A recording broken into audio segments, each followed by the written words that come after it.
In Romans chapter 8, verses 6 to 8, Paul continues clarifying his thoughts on the distinction between a life focused on the flesh and a life focused on the Spirit.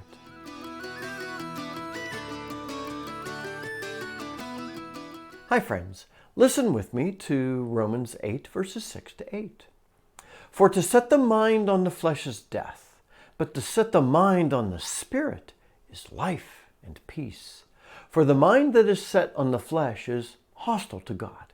It does not submit to God's law. Indeed, it cannot. Those who are in the flesh cannot please God. The gist of Paul's comments so far are that in Jesus we have new life, a new life free from sin and condemnation. This new life is created by Jesus through his sacrifice, and we find it in connecting with the Lord by his Spirit, learning from him and following his direction in each moment of life, which causes the actions of our life and our thoughts and our desires to be focused on the Lord. The Old Testament law proved that legislating external behavior makes no one righteous.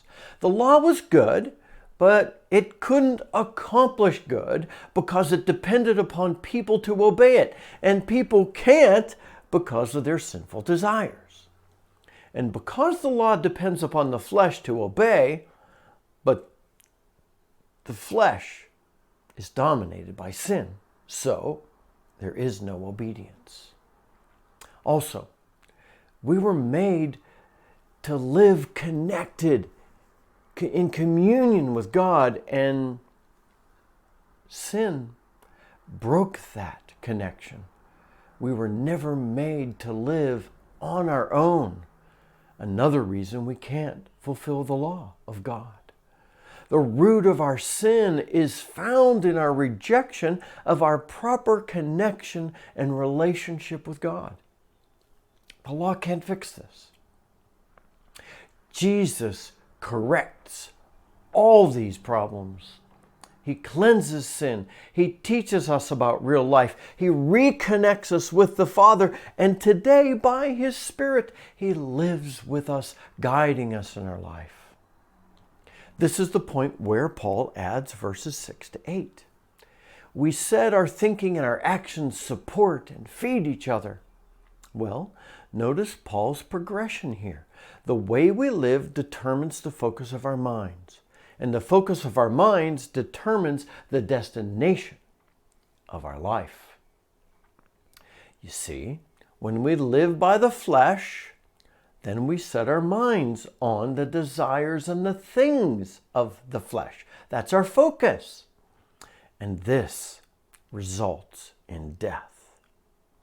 Paul says a mind focused on the flesh has no intent on obeying any law other than its own desires, which means that the thinking of such people becomes hostile to God because God desires us to live in a way other than enslaved by our own desires. Such people do nothing to please God, nor did they ever even intend to please God. However, Paul says, and this is a massive however, the mind focused on the Spirit is life and peace, coming back to where we belong in communion with God, taught about life by the Lord in our proper place in the world, learning what life is all about. That is where we find peace. Remember how Paul says that our mind and our lifestyle are integrally connected? They feed each other. When we focus our life on the Lord, then our minds are drawn to focus on the Lord. And when we intentionally focus our minds on the Lord and follow him by his Spirit in each moment, then this is where we find life. This is where we find peace. And peace is what we receive when we are not lost in condemnation and sin. Paul isn't trying to beat us up here. He's setting the stage for the rest of his conversation about life led by the Spirit, life in communion with the Lord, life that the Lord teaches about. He's helping us know the reality that there is an end result to two approaches to life. The life that is led by and dominated by the flesh leads to death because it's disconnected from God and doesn't desire the life of God. The life focused on the Spirit, that is connecting with God and following Him in each moment. Well, that is where life is found. That is where peace is found. Jesus is explaining all this. Paul's trying to help us to see it. And we'll see this clarified more and more as we progress through the rest of chapter 8. Stay tuned for those devotionals. Pray with me. Lord, thank you for this life that we find in you. Thank you that we are free from condemnation. Thank you we can set our minds on you and we can enter life. Amen.